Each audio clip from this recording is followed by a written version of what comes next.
gouvernement, mais surtout au président de la République, qui du haut de son âge respectable, nous respectons les personnes âgées en Afrique, parce que c'est oui, je le dis sérieusement, parce que c'est une marque de sagesse. J'ai toujours dit, ce n'est pas la première fois, que s'il voulait rendre service au Cameroun, et rendre service à lui-même en tant qu'homme politique, alors il faudrait qu'il organise les conditions d'une élection juste, transparente et claire, et alors les Camerounais lui seront gré. Mais s'il échouait à le faire, alors il sera balayé par le vent de l'histoire dans des conditions dont seul l'avenir lui donnera les formes. Notre parti, disais-je, respecte la légalité. Et si ce n'était pas le cas, vous nous auriez vus dans d'autres postures après les élections législatives et municipales de 2013. Parce que ce fut le comble de la parodie d'élections, avec des fraudes massives et barbares. Barbares parce que parfois ça s'est perpétré dans la violence. Des fraudes sauvages parce qu'on n'y a mis aucune finesse. Et nous avons appris, et beaucoup, croyez-moi, en 2013. C'est pourquoi, comme on vient de le dire, nous avons dit, parce que nous ne tenons pas à Paris des propos que nous ne pouvons pas tenir à Yaoundé. Nous sommes constants, cohérents dans nos propos. Ce que je dis ici, je le dis à Yaoundé, et je l'ai dit à Yaoundé. À l'issue des élections de 2013, nous avons tenu une conférence de presse au siège de notre parti, où nous avons dit haut et fort que ce qui s'est passé ne se répétera pas, ne se reproduira pas, parce que le peuple camerounais n'acceptera plus que l'on change les résultats des élections et que l'on détourne sa décision, c'est-à-dire son choix.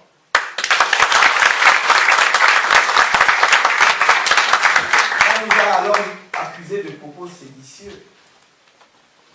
Je dis que nous voulions jeter les Camerounais dans la rue, mais nous avons passé justement tout notre temps après les élections de 2013 à calmer nos électeurs pour qu'ils n'aillent pas dans la rue. Ça, beaucoup de gens ne le savent pas. Mais vous pouvez vérifier à Yaoundé en TT et beaucoup de gens pourront vous rendre témoignage de ça. Qui plus est, les Camerounais sont d'autant plus choqués qu'ils ne peuvent pas compter sur le système judiciaire national. Quand nous allions aux élections de 2013, nous nous sommes dit une chose. L'opposition crie toujours au vol de sa victoire, mais en général est incapable d'en rapporter la preuve. Alors nous nous sommes dit, il faut prendre des dispositions pour que, s'il y avait des irrégularités, que nous soyons en mesure de trouver ces irrégularités. Nous avons donc documenté la fraude. Nous avons compilé les procès-verbaux. Il se trouve que la plupart de ces procès-verbaux, tous ces procès-verbaux d'ailleurs, étaient signés également par les membres du Rassemblement démocratique du peuple camerounais, c'est-à-dire le RDPC présent dans les bureaux de vote. Et vous avez de nombreux procès-verbaux où il y avait 200 inscrits et 260 votants. Et vous avez des centaines de procès-verbaux de vote dans les casernes militaires, alors que la loi interdit de mettre des bureaux de vote dans les casernes militaires. Dans les postes de gendarmerie, de police, de la garde présidentielle, des chefs traditionnels, des autorités administratives. Ça, c'est la règle. En 2013, dans la seule ville de Yaoundé, il y avait 18 000 voix dans les bureaux de vote, dans les installations militaires. Et sur les 18 000 voix, plus de 17 500 se sont exprimés en faveur, non pas du RMC, évidemment, mais du RMC. Il y a donc là un problème. Nous avons calmé nos camarades parce que nous étions sûrs de notre fait. Nous avions un dossier judiciaire, en tout cas un dossier de preuves consistant. Nous avions des procès-verbaux d'huissier, des constats d'huissier, la plupart des cas, sur des charters électoraux, sur des gens qui ont fait des votes multiples, sur des gens qui, aux abords des bureaux de vote, tenaient deux sachets en main, avec d'un côté un sachet contenant des coupures de 500 francs, 1000 francs, 2000, 5000, et de l'autre côté des bulletins de vote du MRC et de quelques partis d'opposition qui ont fait. Ça, nous l'avons trouvé. Mais quand nous sommes arrivés à la Cour suprême, que nous attendons, requête irrecevable. Donc on n'a jamais examiné le fond.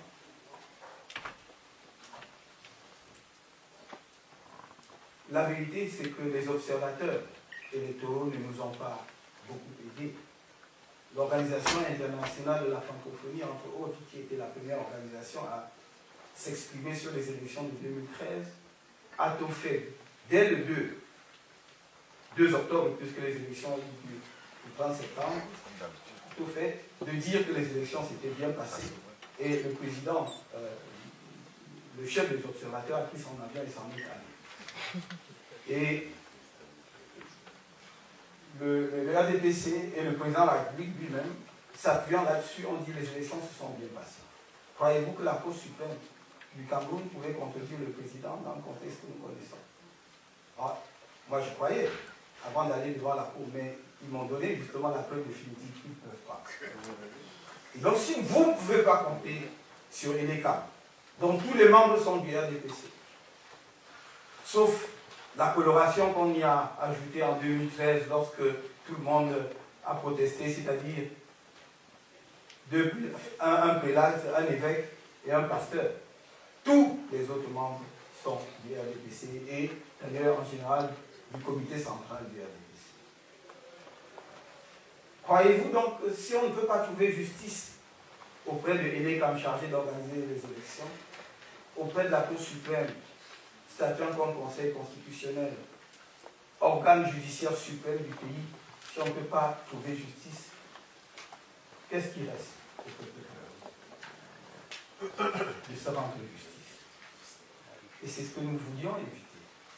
C'est ce que nous espérons pouvoir éviter. Parce qu'un des motifs de notre engagement en politique, c'est d'œuvrer inlassablement pour qu'il y ait une évolution. Ceux qui veulent mettre le pays à feu et à sang ne sont pas ceux que l'on croit. Ce sont ceux qui orchestrent cela. Ce sont ceux qui rendent tout dialogue politique impossible au Cameroun. Qui ont toujours pensé que être attentif aux doléances des autres Camerounais est un signe de faiblesse. Alors que partout ailleurs, c'est un signe d'ouverture, de force et de construction. Tout système politique qui est autiste finit dans les décombres de l'effondrement de ce système. Je souhaite à mon pays une évolution paisible, une année de tous les espoirs, mais aussi une année de tous les dangers. Une année de tous les dangers parce que s'il n'y a pas une révision du code électoral actuel du Cameroun, pour que l'on parvienne à un code électoral consensuel, et on pourrait y parvenir très simplement, nous avons fait des propositions en ce sens, je vais y revenir très brièvement dans une minute. Si on rassemblait autour d'une table l'ensemble des partis politiques représentés à l'Assemblée nationale, plus ceux qui ont des élus municipaux, ils ne dépasseraient pas 15. Donc on peut discuter ensemble des insuffisances du code et arriver à un texte consensuel. Car dans ces conditions, il serait difficile à des formations politiques qui auraient pris part à une telle rencontre, qui auraient approuvé les conclusions de cette rencontre, de dire plus tard, effectivement, que les règles du jeu ne sont pas justes. Il me semble que c'est, pour notre pays, la voie la plus sûre d'obtenir une évolution pacifique.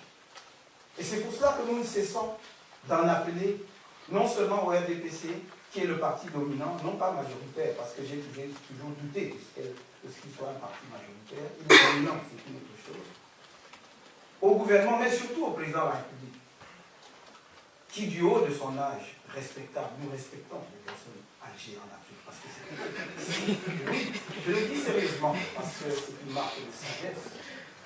J'ai toujours dit, ce n'est pas la première fois, que si vous voulez rendre service au Cameroun, et rendre service à lui-même en tant qu'homme politique, alors il faudrait qu'il organise les conditions d'une élection juste, transparente et claire, et alors le Camerounais lui seront gré. Mais s'il échouait à le faire, alors il sera balayé par le vent de l'histoire dans des conditions dont seul l'avenir lui donnera les formes. Après 2013, nous avons compilé les archives de la fraude. Nous avons gradé sur un CD-ROM que nous avons envoyé au président, à la présidence de la République, au ministre de la Justice, à ELECA, au ministre de l'Administration territoriale. Croyez-vous que par simple courtoisie citoyenne ou républicaine, ils ont daigné accuser les sections? Qu'est-ce que le MRC? Pour qu'on condescende à lui répondre, ou en tout cas accuser les sections de son particulier. Voilà donc des gens qui se présenteront à vous comme des républicains et comme des démocrates, comme des gens qui gouvernent le Cameroun dans l'intérêt de tous les Camerounais. Qu'y a-t-il de scandaleux pour un citoyen, à plus forte raison pour un parti politique, qui prend par au jeu institutionnel d'adresser une correspondance à les institutions de la République? La courtoisie élémentaire voudrait dans ces cas-là qu'on en accuse de sexe. Nous sommes des républicains, eux ne le sont pas.